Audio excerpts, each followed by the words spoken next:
aux citoyens.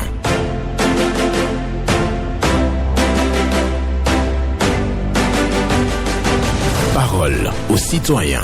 Honoré Naoum. Ne craignez pas d'atteindre la perfection. Vous n'y arriverez jamais. Ne craignez pas d'atteindre la perfection. Vous n'y arriverez jamais. Une méditation de Salvatore Dali pour ce jeudi 26 février 2026. Bonjour à chacun et à tous. Vos préoccupations, satisfactions et suggestions sur Radio Cotonou.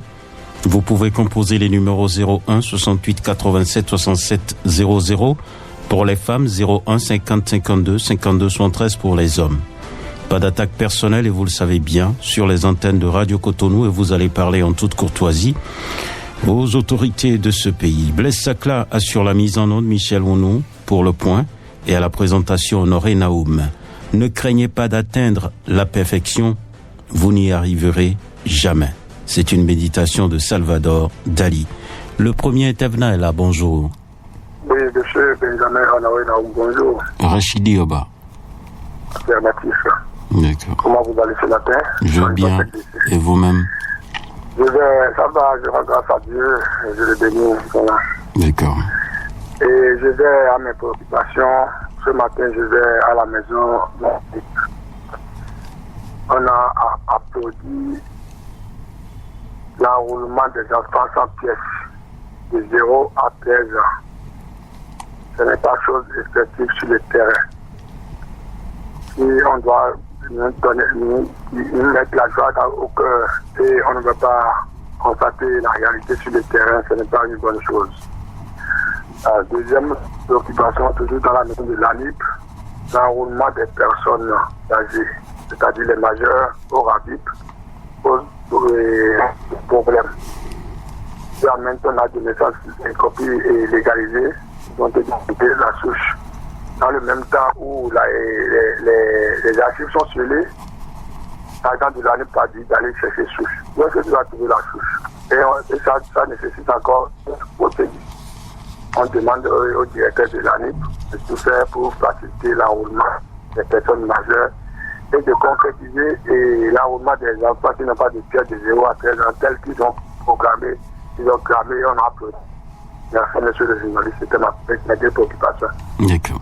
Merci beaucoup à vous, Rachidi Oba, qui s'est adressé, j'allais dire, à l'ANIP ce matin à travers deux préoccupations. En tout cas, le problème est lié à l'enrôlement des enfants et à l'enrôlement des personnes âgées. Pour les enfants, ce n'est pas encore actif.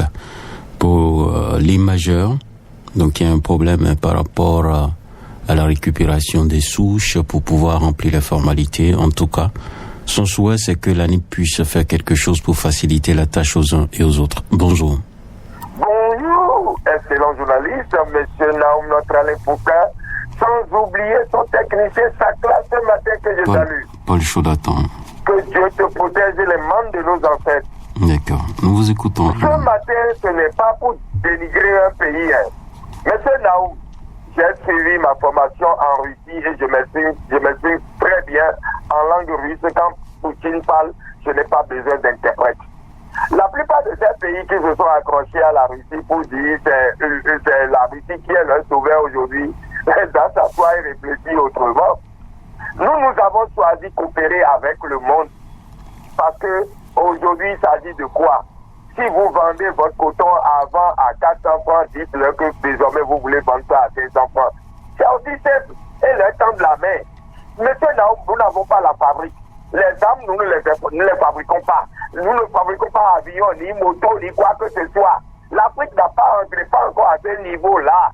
Nous avons les matières premières. Mais la fabrique, nous n'avons pas. Donc nous avons besoin de ces pays-là. Je m'exprime dans quelle langue aujourd'hui?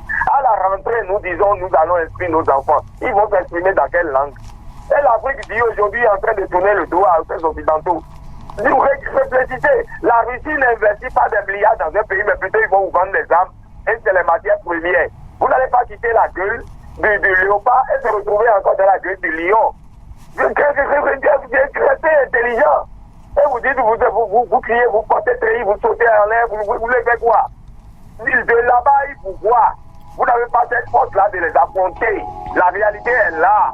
Tournez les fusils d'épaule autrement, comme a dit l'excellent Nicolas Maduro. Nous avons opté une politique de coopérer avec le monde. Et l'excellent Patrice Talon dit nous vous regardons droit dans les yeux. Afrique, réveillez-vous. D'accord. Merci. Paul Cholaton qui demande à l'Afrique de se réveiller. Il parle de coopération avec les pays développés, les pays du Nord, et bien entendu, il a focalisé son attention sur la coopération avec la Chine, et la coopération avec la Russie, j'allais dire. Voilà. Merci à chacun et à tous, et merci de rester donc sur Radio Cotonou. L'émission c'est Parole aux citoyens.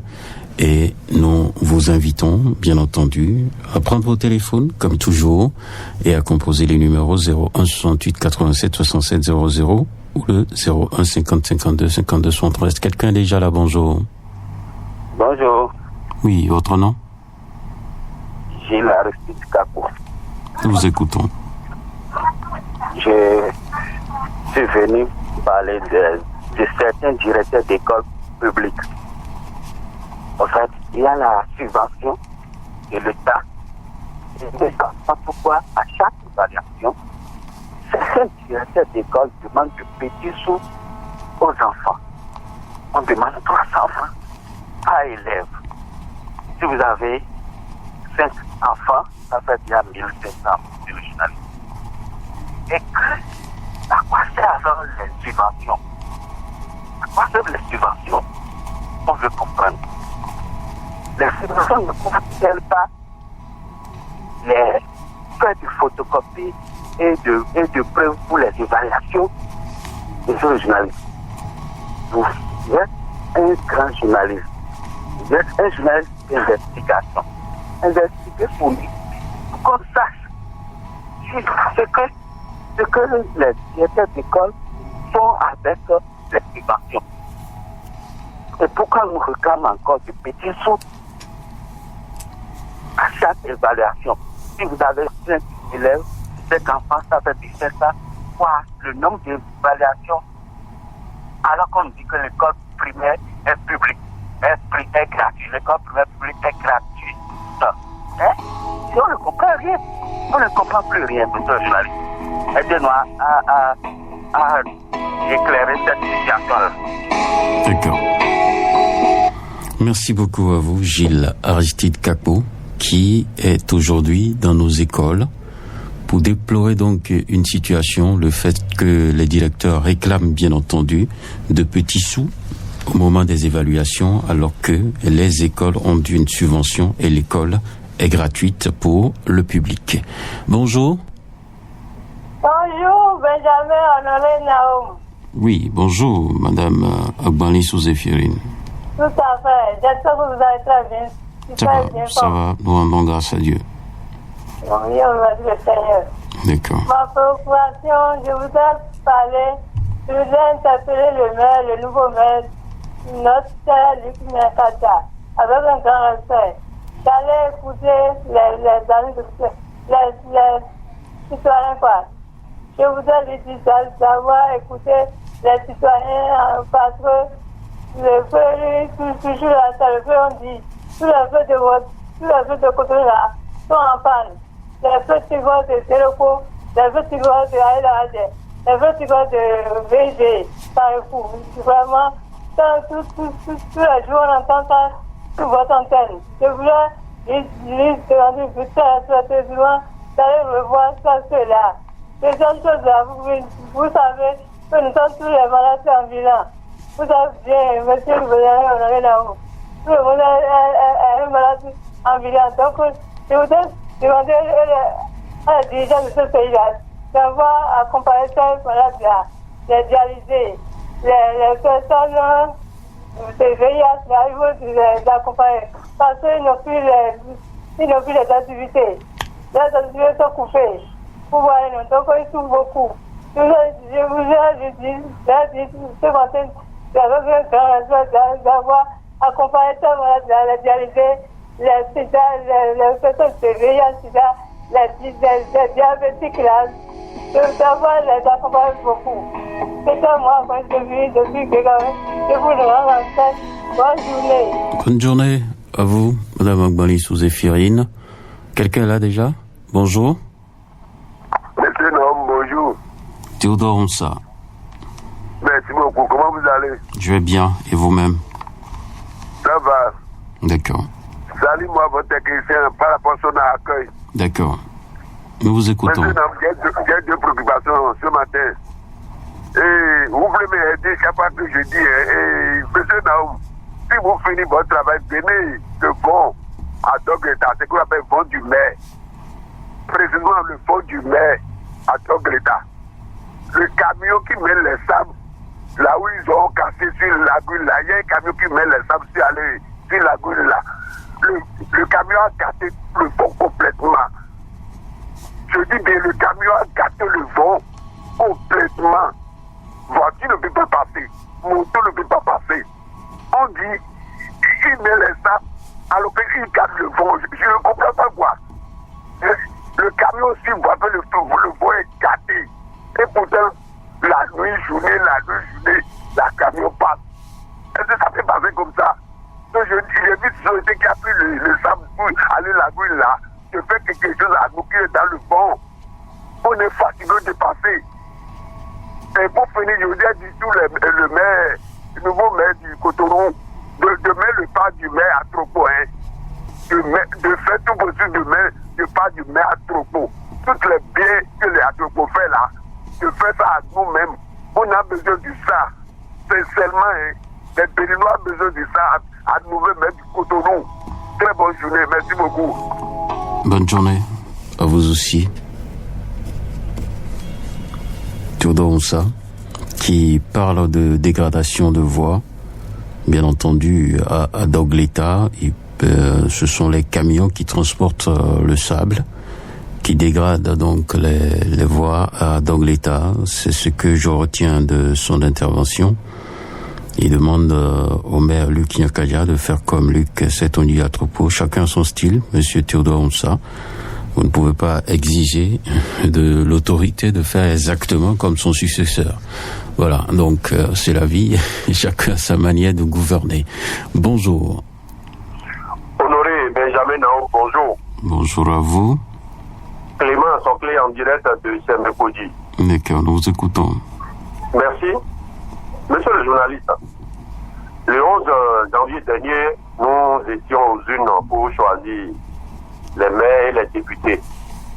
Et nous avions tous constaté le taux de participation.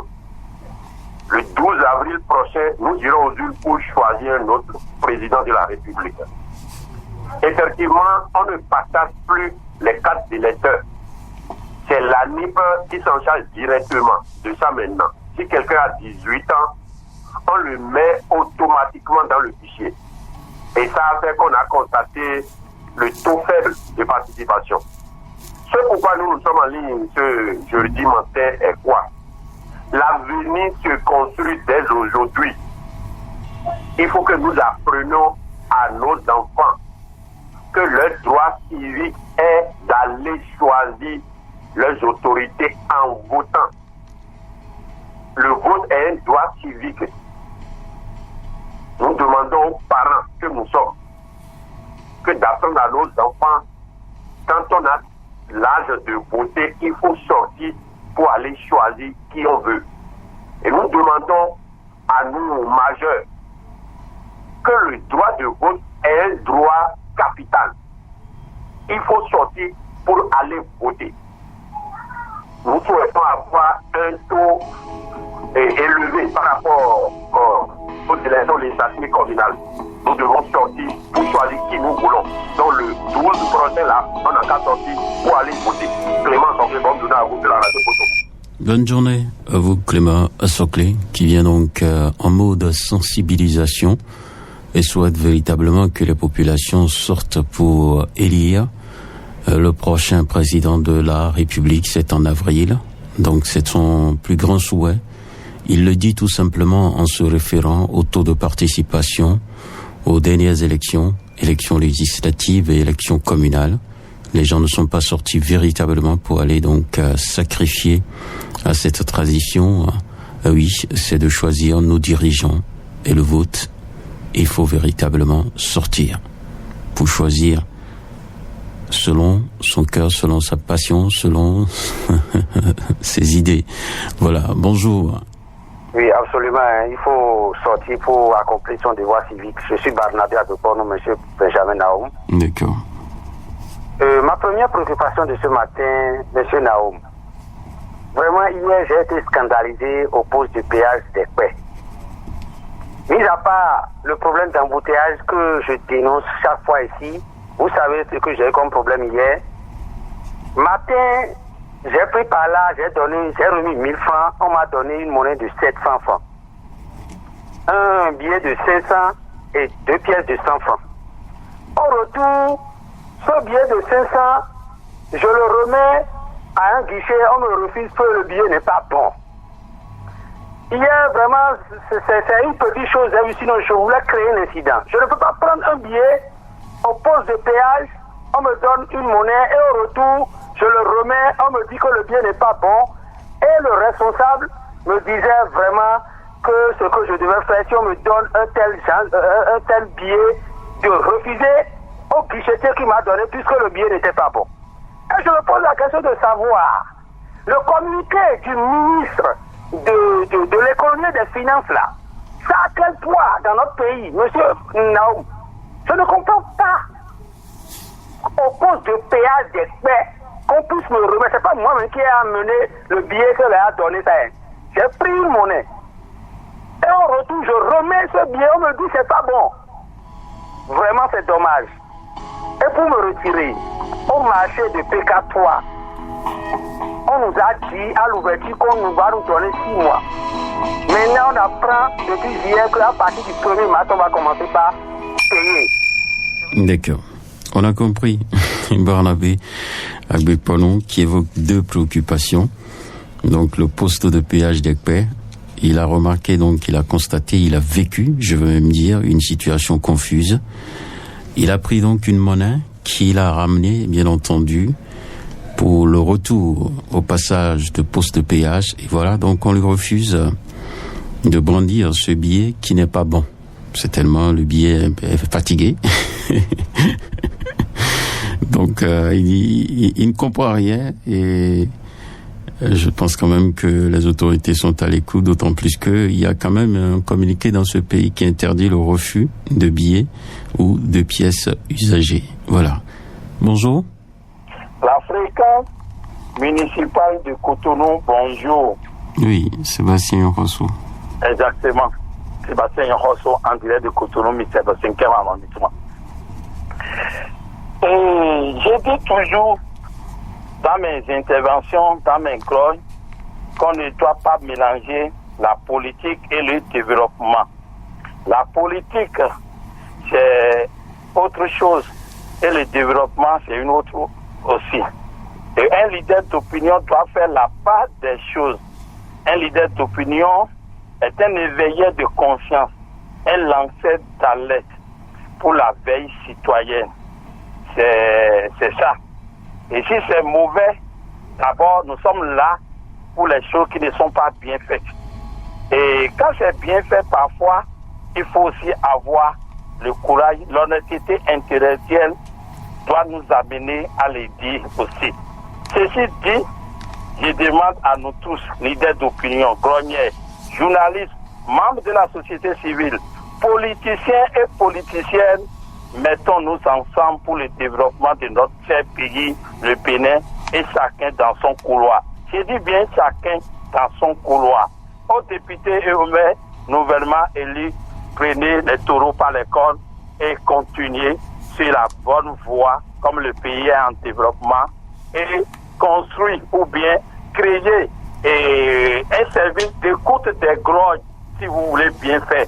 Et chaque fois qu'on dénonce des choses dans votre localité, vous pouvez déplacer, aller constater vous-même ce qui en est, qu'est-ce qui s'est passé, discuter avec la population pour les corriger. Et si vous n'avez pas les moyens pour les corriger aussitôt, parler avec eux et la preuve de dites-les quand vous pouvez le faire. Ça serait bien pour vous. C'est un conseil. Sébastien Rosso, agréable journée à vous. Agréable journée à vous aussi, Sébastien Rosso, qui demande aux élus d'avoir des comités d'écoute, des services d'écoute, des grognes. Quand les leaders d'opinion parlent, il faut enregistrer et bien entendu aller checker sur le terrain et apporter donc les satisfactions nécessaires aux populations.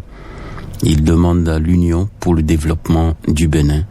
C'est ce que nous dit Sébastien Rossou aujourd'hui. Et voilà. Nous allons poursuivre cette émission avec un autre intervenant qui est déjà au standard, avec Blaise Sakla. Et oui, la pensée du jour dit ceci: ne craignez pas d'atteindre la perfection, vous n'y arriverez jamais. Bonjour. Bonjour, monsieur le journaliste. Oui, votre nom? Oui, c'est monsieur Ronsou Prosper. Nous vous écoutons. Voilà. Ma première préoccupation, directement. Votre radio est allumé, s'il vous plaît. Voilà, c'est bon maintenant, je crois. Nous vous écoutons. Voilà. Ma première préoccupation, rapidement. J'interpelle le maire de Cotonou, très effectivement, le nouveau maire qui est arrivé. Je l'ai appelé son nom avec grand respect. J'ai dit à Didier, vont en face camp militaire, si la pluie tombe là, tu ne peux pas passer. Ils vont inonder avec l'eau, il ne peut pas. Donc je veux que si on peut faire quelque chose, s'ils vont en face camp militaire à Didier, je vois que ça sera bon. Et je dis, le circuit aussi n'a pas fait tout possible pour faire quelque chose aussi pour le fond là, sinon vraiment pas la peine. Deuxième préoccupation pour finir, à Didier 1, à Didier 2, n'importe quel jour que tu vas partir, c'est inondé avec l'eau. Quand le pluie est tombé là, tu ne peux pas. Si on peut faire quelque chose à Didier là, je vois que ça sera bon. Monsieur le journaliste, c'était mon sous-procès, je vous rends l'antenne. Voilà. Merci beaucoup à vous, Moussou Prosper, qui envoie un message au maire de la ville de Cotonou, le Kiankadia, pour évoquer donc des situations d'inondation de voies dans la localité de Djidje. Djidje 1, Djidje 2. Donc dans cette localité, il y a plusieurs voies qui sont inondées. Donc il invite les autorités de la ville de Cotonou à se pencher, bien entendu, sur cette préoccupation. Un autre sera donc en direct avec nous. Quelqu'un est là? Pas encore. Et je vous rappelle la pensée du jour ce matin. Ne craignez pas d'atteindre la perfection. Vous n'y arriverez jamais. C'est une méditation de Salvador Dali pour vous ce matin. On va attendre le tout dernier intervenant, 01 68 87 67 00 pour les femmes, ou le 01 50 52 52 73. Le premier qui appelle va pouvoir intervenir en dernière position et après nous allons vous dire au revoir. La pensée du jour dit ceci: ne craignez pas d'atteindre la perfection, vous n'y arriverez jamais. C'est une méditation de Salvador Dali.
Et voilà, nous bouclons avec la dernière personne qui va appeler. C'est une dame. Hein. Bonjour.